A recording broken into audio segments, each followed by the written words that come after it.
How did all of this begin? Doug? That's a great question. I think we had been working on preserving the North Fork of the St. Lucie River, and there was a lot of interest in putting together this greenway and trail system that you all had been working on and trying to look for public access to the water. And when this property became available, it was just perfect. It obviously was a huge opportunity, I think, for the city to really create something special. I think at that time we didn't really know what it would become, but the opportunity was there for the city and county to work together to preserve this property forever and make it an incredible resource for the local residents. Yeah, the Westmoreland property, that's what it was called, right? Same thing as a road, right? Yeah, so the taxpayers of St. Lucie County had approved an environmental lands program back in 1994. In fact, they approved it overwhelmingly by almost 70%. And those monies were used to try and preserve natural lands. County had also increased impact fees on new development so that developers would contribute towards parks and schools and natural areas. And so we had funds in hand from the environmental land program and from the impact fees. And so I remember reaching out to you. We basically covered the same area. You were represented Port St. Lucie on the city council, and I represented the city of Port St. Lucie on the county commission. In this particular district. Exactly. In fact, we both live a mile away from here. Exactly. So Yeah. I lived right down the street. I'd walk this property with my young son. We'd seen it. I remember just we reached out and had a conversation and said, Jack, I think that we could hand this property to you for free, meaning that the city wouldn't have to actually spend money to get the property because we had the environmental lands program and the impact fee dollars in hand. And you were extremely enthusiastic about that and led the charge to go back to your council and get approval for us to work together to acquire the property. Yep. The property for the city was going to end up, the whole 43 acres was giving to the city $450,000 when it was coming out of the environmental funds. That was the original deal, was 43 acres, total preserve. We couldn't do anything on it. It had to be left preserve. So it was all coming from the county. And I had to bring it to the city council to see if they wanted to buy the land, let the county pay the $450. And it took a couple of months to get everything in sync. And city manager Don Cooper was on board with this. He thought it was great. Don was here forever, you know, Don was great. And he had to call the contact you had, and they got it all going pretty good. And it was to go to the city council. And this was back in 2001. We didn't acquire it then. It almost took a year to get the whole thing. And when we did that, the council we had a packed house that night, and the mayor and the vice mayor at that time, for their own reasons, voted against it. But we did get 3 people to vote for it, and that's when it all started, and we started that way. The center where we're sitting right now here in the middle, this was the Pruitt Fish Camp. The trees were all down. It was a campsite, except for that beautiful banyan tree that you have over there. And the centerpiece of the property, Don Cooper wanted to know, what would it take to get 10 acres commercial property there on the river? Right. We could do that in, you know, general commercial, put anything on it. And they got back quick and they said, yeah, $1 million. So the council decided all of a sudden, it was unanimous. All 5 people, the mayor came back. He was a great mayor. He never fought success. He came right back on board, and we paid the $1 million, got it all together, and we could have put the 10 acres in back of that commercial space where the Botanical Gardens was, or we could have put it here, but of course we wanted it here.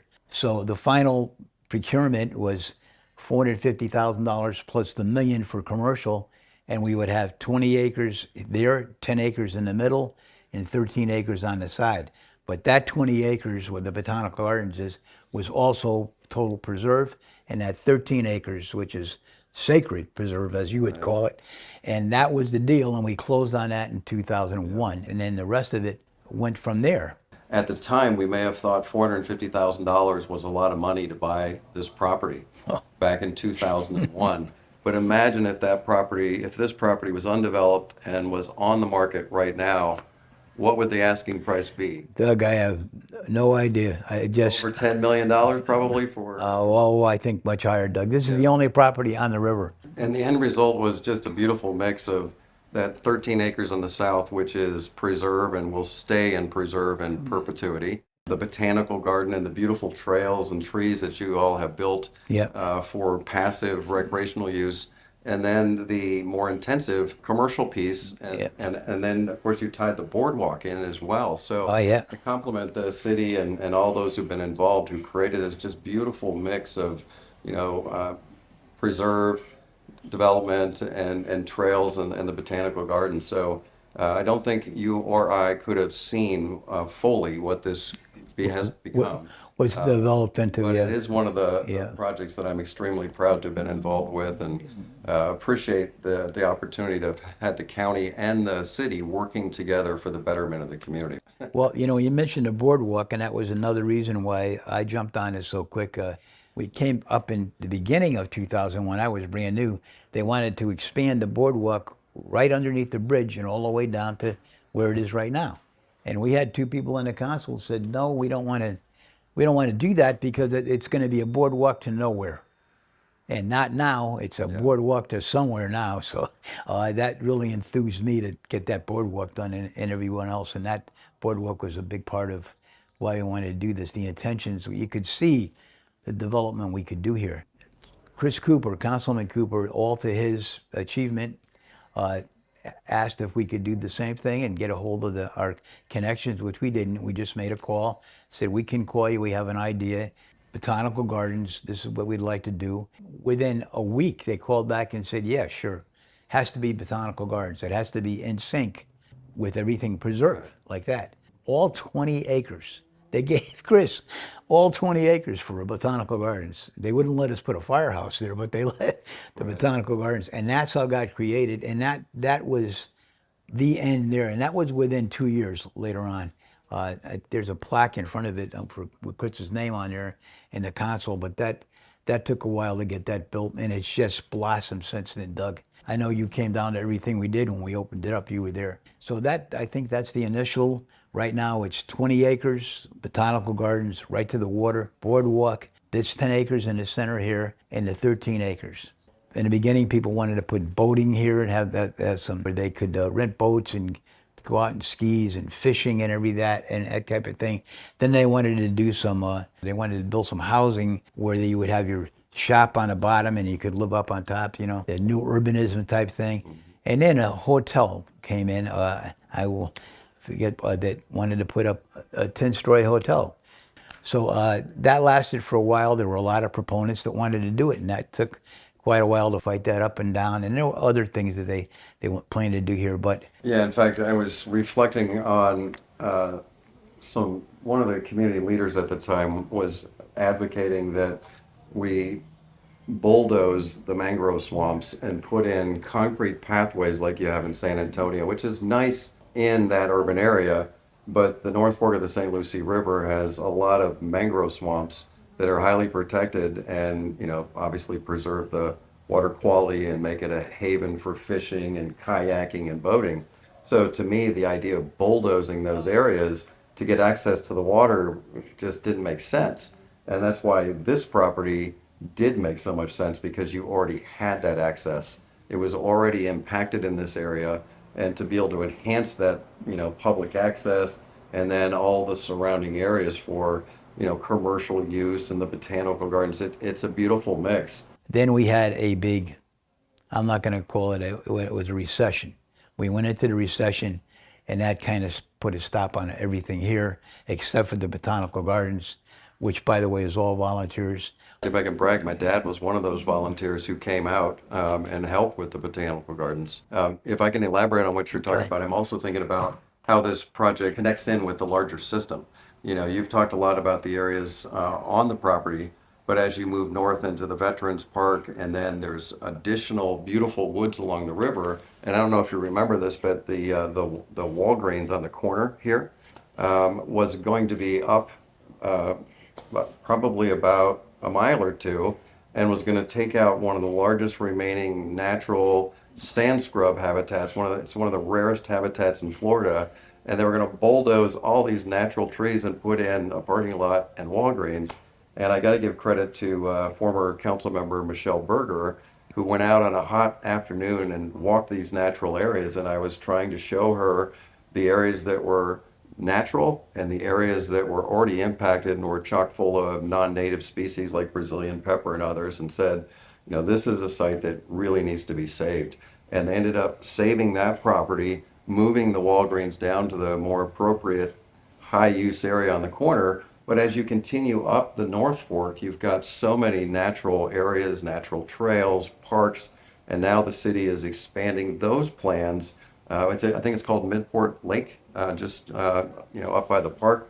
But this whole system is going to be literally several miles of public access trails and parks. It's a resource that we needed to protect, and I'm really proud to have been involved in being a part of that. And knowing that the community is going to value this property for decades to come. It's amazing what the city's done already, and I'm excited about the future of the property as well. I don't know about you, but I'm very happy with what's here right now.